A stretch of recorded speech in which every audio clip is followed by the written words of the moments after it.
Hello traders and investors. दोस्तों, क्या आपको शेयर मार्केट से जुड़ी हुई न्यूज़ और एनालिसिस की रोज़ ज़रूरत है जो आपको आपके ट्रेडिंग और इन्वेस्टमेंट के डिसीजन में मदद कर पाए? सो आप इस चैनल से प्लीज़ जुड़े रहिए और पाइए शेयर मार्केट से जुड़ी हुई न्यूज़ और उसकी एनालिसिस रोज़ जो आपको शायद ही किसी और चैनल पे मिल पाए। सो हेलो एवरीवन, मेरा नाम सुमोद दानी है। मैं पिछले 15 सालों से स्टॉक मार्केट में काम कर रहा हूँ। मैं खुद एक MBA फाइनेंस और NISM सर्टिफाइड रिसर्च एनालिस्ट हूँ। मैंने खुद शेर खान, आनंद राठी और BMA जैसे दिग्गज स्टॉक ब्रोकर्स के साथ काम किया है।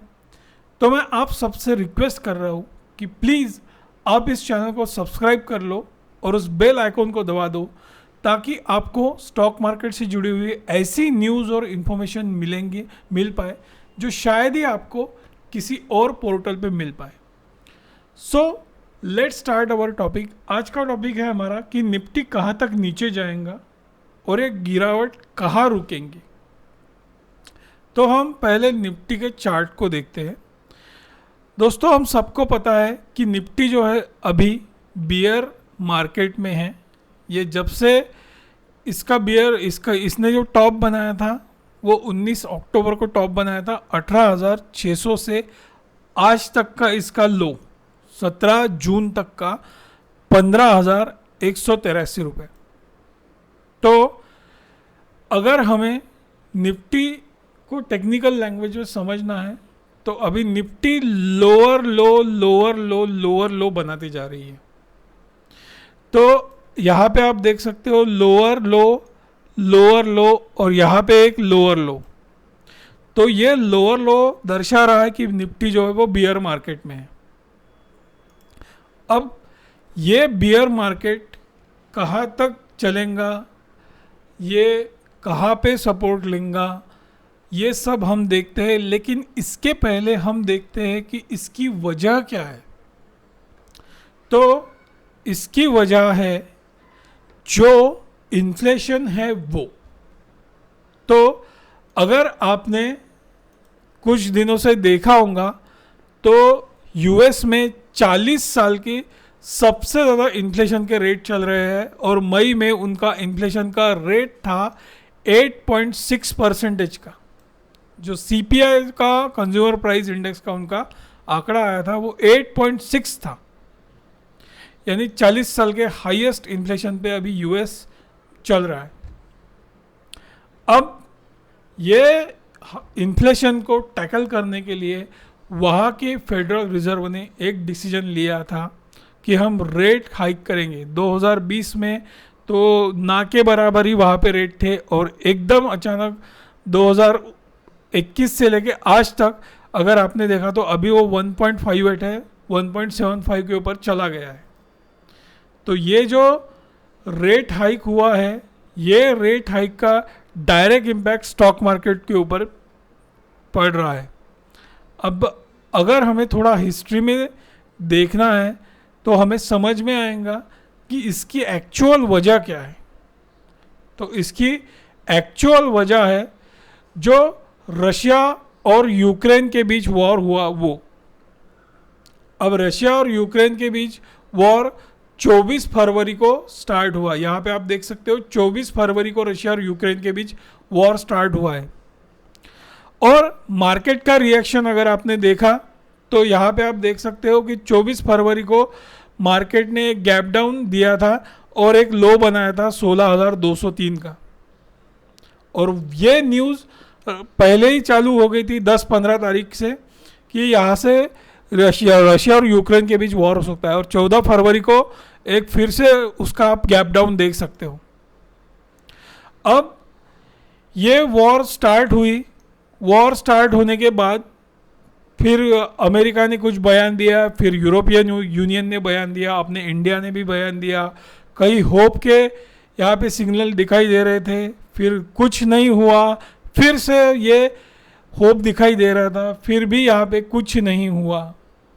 लेकिन यहाँ पे सच में एक प्रॉब्लम क्या आया पता है कि जो किसी ने ध्यान में ही नहीं दिया था, जो ज़्यादा लोगों के ध्यान में नहीं आया, वो था कि ये रशिया और यूक्रेन की वॉर की वजह से इन्फ्लेशन ट्रिगर हो सकता है, और ये इन्फ्लेशन ट्रिगर हो सकता है ये मार्केट ने पहले ही भाप लिया था, इसलिए यहाँ पे आपको यहाँ पे रिएक्शन दिखाई दे रहे थे। और ये जब 4 अप्रैल के बाद, 4 अप्रैल को इसने यहाँ से लो लगाने के बाद हाई लगाया, फिर ये इसने बियर मार्केट में, बियर ग्रिप में ये मार्केट आना स्टार्ट हुआ। क्यों? क्योंकि यहाँ पे इनका डेटा आना स्टार्ट हो चुका था। ये जो आप यहाँ पे देख सकते हो ना, इनका यहाँ पे फिर ये मार्च, अप्रैल और ये बाकी इसके बाद इनका डेटा आना स्टार्ट हो चुका था इन्फ्लेशन का यूएस में। और ये इन्फ्लेशन का डेटा आने के बाद फिर एक लो लगाना स्टार्ट हुआ, और ये इन्फ्लेशन का डेटा आने के बाद फेडरल रिजर्व अपने काम पे लग गया था, और वो था रेट हाइक का काम। रेट हाइक जैसे ही आप देख सकते हो अप्रैल के बाद उन्होंने वो रेट हाइक करके 0.83 कर दिया था, फिर अभी ये 1.53 तक चला गया, और इसका रिएक्शन आपको स्टॉक मार्केट के निफ्टी में दिखाई देगा, निफ्टी के प्राइस में दिखाई देगा। अब हुआ क्या है पता है क्या? ये जो इतना ज़्यादा रेट हाइक यूएस का फेड कर रहा है, तब उन्होंने ये बताया कि हम इसके बाद भी ऐसे ही रेट हाइक करेंगे। तो ये रेट हाइक होने ही वाला है। अब रेट हाइक होने वाला है, इसका मतलब मार्केट और नीचे जाने वाला है, क्योंकि यूएस अगर रेट हाइक करेगा, अपनी आरबीआई भी रेट हाइक करेंगी, और पूरे दुनिया के जितने भी सेंट्रल बैंक हैं वो मजबूर हो जाएंगे रेट हाइक करने के लिए, क्योंकि पूरे दुनिया के गवर्नमेंट को इन्फ्लेशन को टैकल करना है। अब यहाँ पे जो मेन मुद्दा था, जो रशिया और यूक्रेन के बीच वॉर का, हम वो थोड़ा देखते हैं। एक्चुअली रशिया और यूक्रेन के बीच वॉर की वजह से जो सप्लाई का डिस्ट्रप्शन हुआ है, उसकी वजह से इन्फ्लेशन को ट्रिगर किया गया है, ट्रिगर हुआ है, और उसकी वजह से रेट बढ़ाने पड़े हैं सभी सेंट्रल बैंक्स को। तो ये रीज़न क्या है कि रशिया जो है वो 3rd नंबर की व्हीट प्रोड्यूसिंग कंट्री है, टॉप 5 में वो 3rd नंबर की व्हीट प्रोड्यूसिंग कंट्री है। यूक्रेन जो है वो 5th नंबर की कॉर्न प्रोड्यूसिंग कंट्री है, यहाँ पे आप देख सकते हो। और खाने के तेल में भी सबसे ज़्यादा रशिया और यूक्रेन का ही इसमें शेयर है पूरे दुनिया में। तो ये जो चीज़ें हैं, crude oil, natural gas, corn और व्हीट, ये हमारी रोज़मर्रा की लाइफ के लिए बहुत ज़्यादा इम्पोर्टेंट है, हम इसके बगैर जी ही नहीं सकते। अब ये था इसका रीज़न इन्फ्लेशन को ट्रिगर करने के लिए।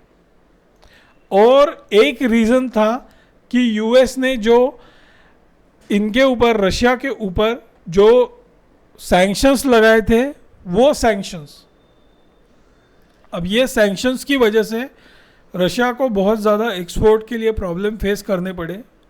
और हम जैसे ही ये सैंक्शंस और ये सारी चीज़ें देखते हैं, यहाँ पे इसका आपको इम्पैक्ट दिखाई देगा। जैसे ही ये अप्रैल मंथ आया, अप्रैल मंथ में, मार्च मंथ में एक इन्फ्लेशन ट्रिगर हो गया, फिर थोड़ा कम हो गया अप्रैल मंथ में, फिर से ये बढ़ गया, और अभी ये 40 साल के हाई पे है।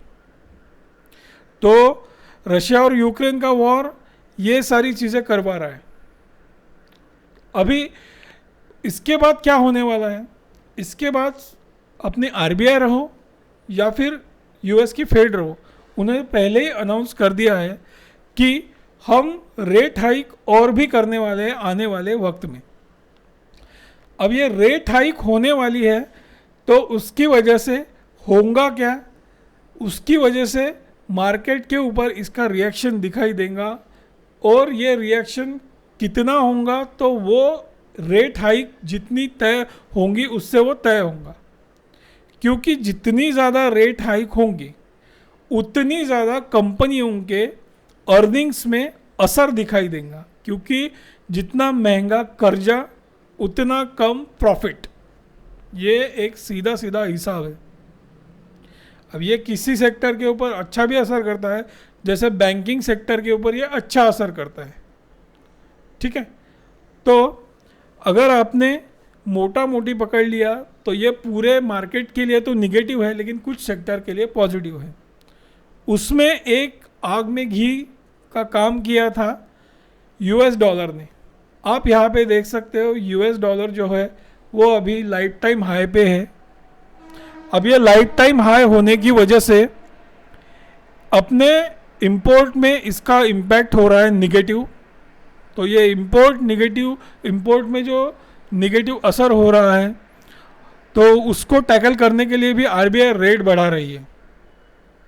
तो आरबीआई क्या कर रही है, रेट बढ़ा के कंजम्पशन कम करने की कोशिश कर रही है और उसके लिए वो इंपोर्ट का भी एक सब्स्टिट्यूट ढूंढ रही है रेट हाइक करके, ताकि लोग इंपोर्ट कम करें और जिससे यूएस डॉलर की रेट जो है वो कम हो पाए। तो अगर आपने यहाँ पे निफ्टी का चार्ट देखा और आपने यूएस डॉलर का ये चार्ट देखा तो आपको ये इन्वर्स कोरिलेशन दिखाई देगा। हम अगर ये यूएस डॉलर के चार्ट को और ये निफ्टी के चार्ट को देखते हैं तो यहाँ पे आपको इन्वर्स कोरिलेशन दिखाई देंगे।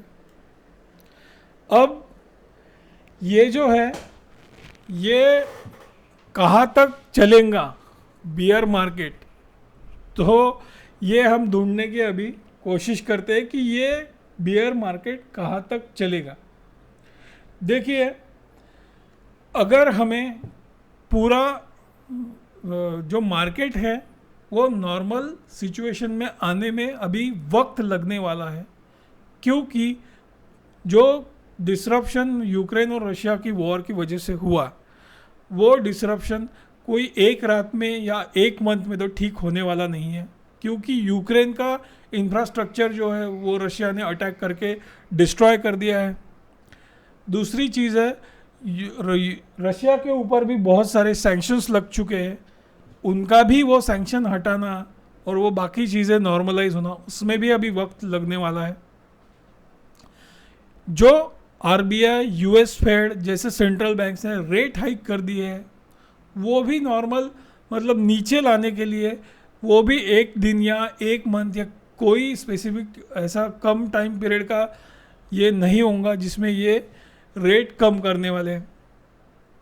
तो आपको अगर ये टेक्निकल लैंग्वेज में बताना रहा तो ये जब तक नॉर्मलाइज पूरी इकोनॉमी नहीं होंगी तब तक मार्केट बियर ग्रिप में ही रहेगा। और अगर इसमें एक होप है तो वो सबसे पहली होप है कि यूक्रेन और रशिया के बीच टाई हो जाए और उनके बीच एक शांति समझौता हो जाए कि अब हम युद्ध नहीं करेंगे, तो वहाँ से नॉर्मलाइजेशन स्टार्ट होगा, क्योंकि शुरुआत ही वहीं से हुई है। अगर वो वहाँ पे नॉर्मलाइजेशन स्टार्ट होगा तो बाकी चीज़ें भी सप्लाई में इजीली आना स्टार्ट हो जाएंगी, corn, wheat, crude oil, natural gas. उसके बाद इन्फ्लेशन भी कम होगा, इन्फ्लेशन कम होगा तो सेंट्रल बैंक को रेट भी कम करने के लिए मजबूर होना पड़ेगा। तो वो एक ट्रिगर पॉइंट है जो इस मार्केट को ऊपर लेके जाएगा। अब देखिए, इसमें एक और चीज़ देखने वाली है, वो है निफ्टी का पीई। अगर आपने निफ्टी के पीई को देखा है तो अभी ये 19 के आसपास है। यहाँ पे आप देख सकते हो अभी जो निफ्टी का पीई है वो 19 के आसपास है। तो ये पीई दर्शा रहा है कि मार्केट अभी एक ओवरसोल्ड जोन की तरफ जा रहा है। जब भी निफ्टी का पीई आप यहाँ पे देख सकते हो 10 के आसपास आता है, जो आया था 2008 में, जो आया था 2003 में, यहाँ पे आप देख सकते हो 2003 में, और उसके पहले भी वो आया था 1999 में 10 के आसपास।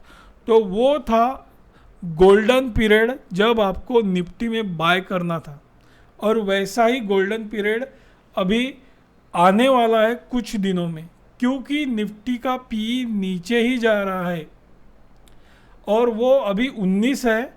और ये सब ऐसा ही चलता रहा कि आरबीआई ने रेट बढ़ा दिया, फेड ने रेट बढ़ा दिया, फिर वहाँ पे वॉर की कुछ न्यूज़ आई, तो निफ्टी का पी 10 तक आएगा और जब तक वो 10 आएगा वो होगा उसका गोल्डन पीरियड उसको बाय करने के लिए। तो निफ्टी का पी जो है वो निफ्टी का पी यही बता रहा है कि अभी ये एक ओवरसोल्ड जोन की तरफ जा रहा है। अब ये फिलहाल तो ओवरसोल्ड जोन नहीं है। और दूसरी चीज़ है जो इंडिया विक्स है, वो इंडिया विक्स को हम देखेंगे तो इंडिया विक्स क्या बता रहा है।